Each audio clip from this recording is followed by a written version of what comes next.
Stefan Bondy, he covers the Knicks for the New York Post. He joins us on the program. Stefan, thank you for joining us on short notice. How should Rick Carlisle feel today? Well, I mean, he should feel like game three is his do or die game. I mean, you don't go down 3-0 and win a series in the NBA. It's never been done.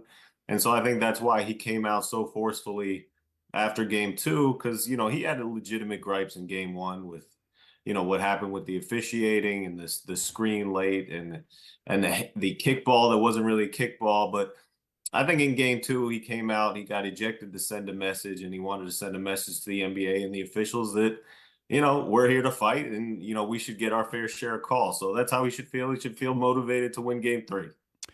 Injury status of OG and Brunson. Are they? Let me start with Brunson because he did play the second half, but do we even know what the injury was?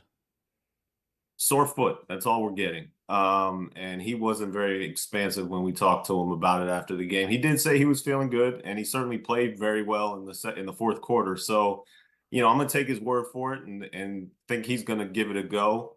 We find out, and the injury report comes out at 5:30.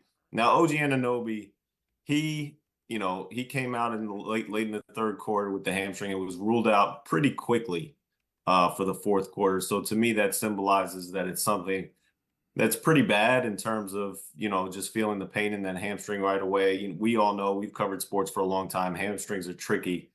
So we're going to wait until 5:30. That's the latest that we'll find out about his status for tomorrow. If I were a betting man, I would say Jalen Brunson plays and OG Anunoby does not. The high minutes, is this style sustainable? You know what? I didn't think it was, but I'm not gonna doubt these guys anymore. Josh Hart has been an absolute monster, playing 48 minutes. It's a throwback to when they used to do it all the time, except now the pace is up and they play a lot harder. And the way that he's playing, I'm waiting for him to tire, and it just isn't happening. So I'm done doubting him.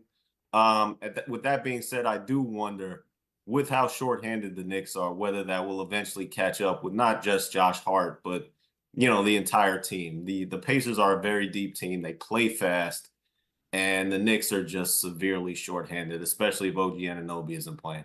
Why does it feel like the Knicks are a small market team or the underdog team in this situation? I like that. I like that because for years, the Knicks have been chasing that big name, right? They're the marquee team. They're in the media capital of the world. They chased LeBron James, didn't get him. They chased Kevin Durant, didn't get him.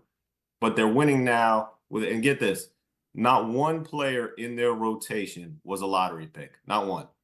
They're all overachievers.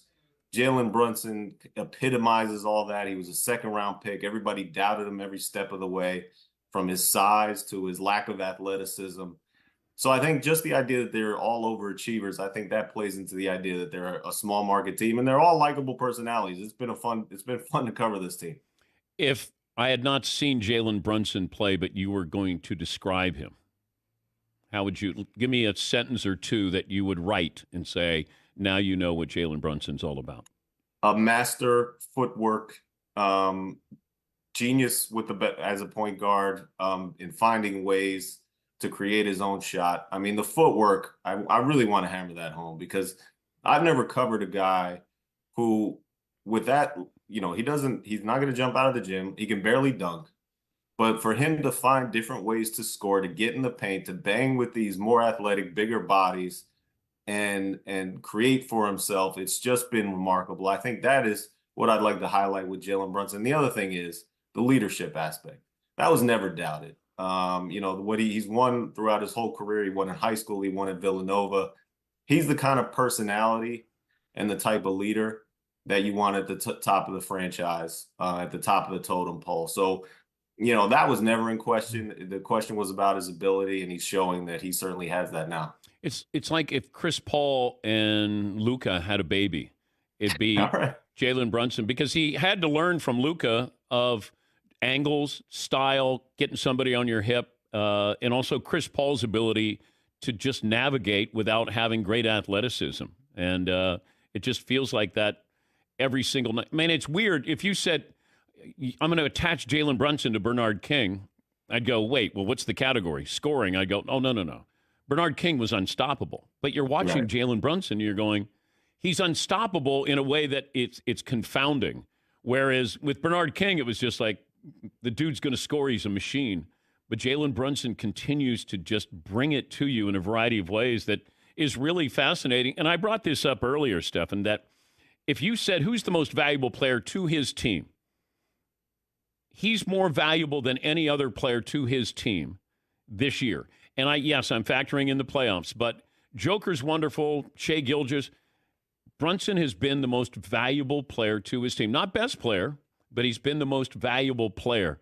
I don't know where you had him when you voted for MVP. So I didn't have a vote this year, but if I had voted, I would have given him 5th. And this is just, I'm one of the people that have underestimated Jalen Brunson for a long time. I thought when they signed him for $104 million, I thought it was a little bit of an overreach. I didn't think he was going to make that big of a difference. I thought, yeah, well, he's an all-star now, but he's not that number 1A guy.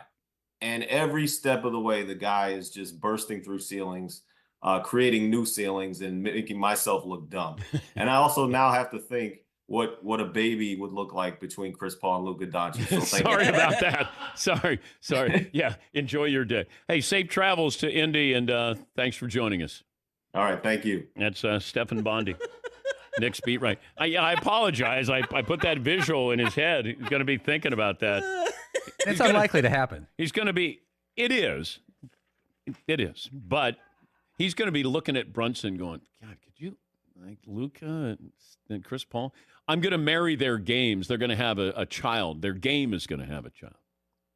Not they're going to, what are they going to look like?